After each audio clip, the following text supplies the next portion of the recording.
at times unpleasant.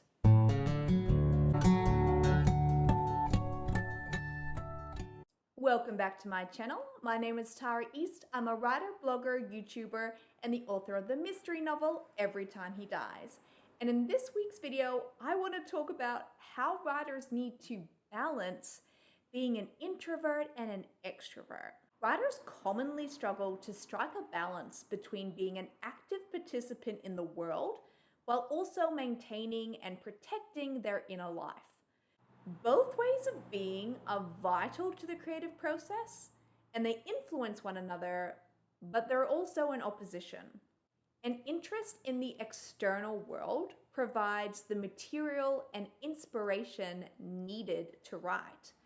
But a writer must also protect themselves, their energy, attention, and time to ensure that these resources can be given over to their writing. For many of us, writing is a way to escape reality. Our imaginations can quickly become a refuge from our daily lives and events happening in the world. It can be a form of escapism that is similar to reading, except you are largely in control of what is happening in the story. Now, I say largely because sometimes it can feel as though our stories have a mind and will of their own. In order to get to that dreamlike state of writing, where it feels more like dictation than creation, we need to become quite immersed and enmeshed with our work. As Ray Bradbury says, you must stay drunk on writing so reality cannot destroy you. What Bradley means by this is that the demands and responsibilities and distractions of ordinary life can really threaten writing because they pull us away and out of our stories. They can also reinforce the idea that writing is not that important.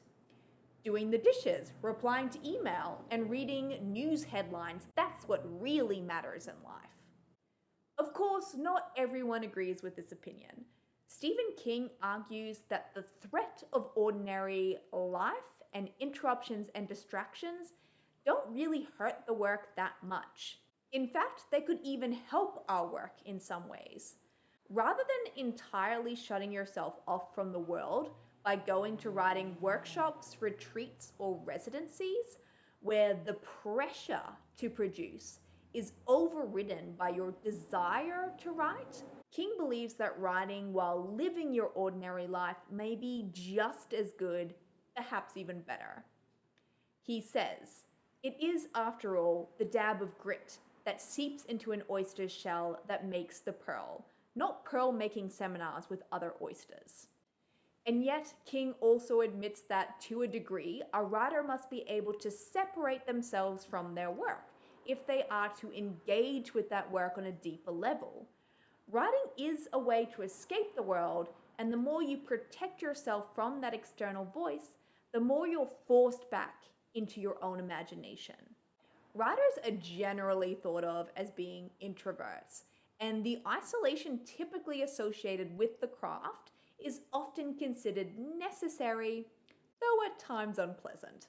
As Richard Powers says, "I really do believe that most writers start out learning how to cope with isolation and then end up desiring it." Richard Powers describes the relationship that writers have with the external world as paradoxal.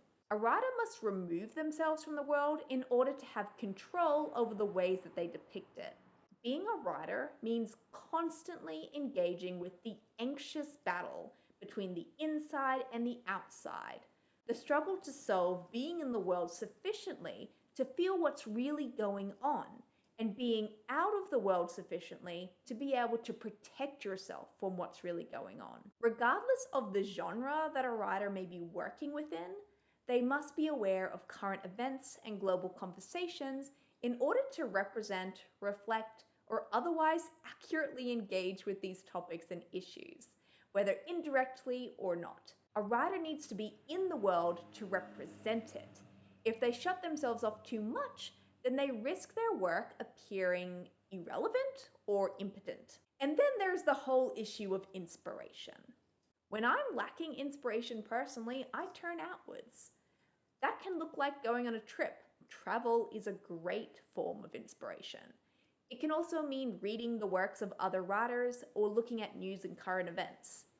I want to know what conversations are happening out there in the world. Both Ray Bradbury and Octavia Butler used current events as a way to fuel their writing. Rather than passively reading an article, they pay close attention to how that article made them feel. They consider whether or not they agreed with the piece, and if not, why not? Nadine Gordimer articulates this balance as a double process, meaning that most writers tend to be obsessed with the lives of others, and yet we also find a way to remain detached from the world. She says, the tension between standing apart and being fully involved, that is what makes a writer. Part of the reason why a writer needs to protect themselves from the outside world is because writing can be hard. Even when we approach the page with joy, most of us will encounter some form of resistance. It takes commitment and determination to push through that resistance and to show up for ourselves. That in itself is a battle. If you add the noise and distractions of the outside world on top of that, then writing can become nearly impossible. Once writers reach a certain point in their process, they need to shut the outside world off because they need to limit distractions and tune into themselves in order to really know what they think about a topic. Writing original work takes deep focus.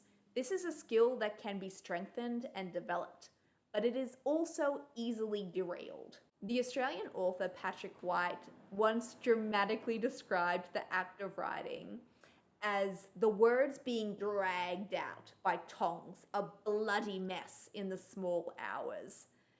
Now, this type of melodramatic and dark depiction of writing is really common, even if a little absurd.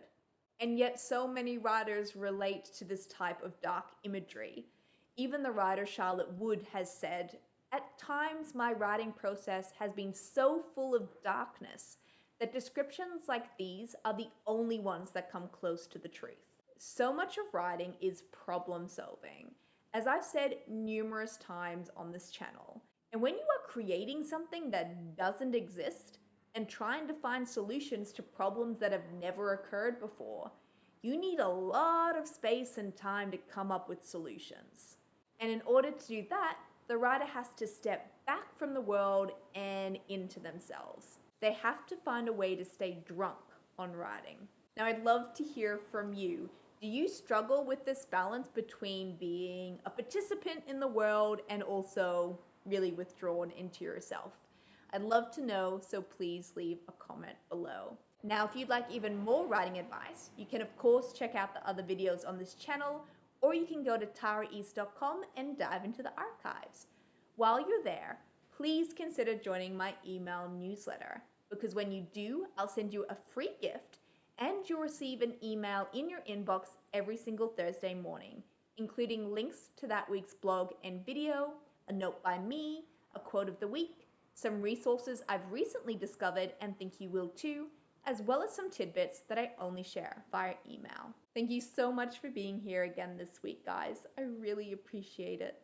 Stay safe, stay calm, and keep writing, because the world actually does need more books.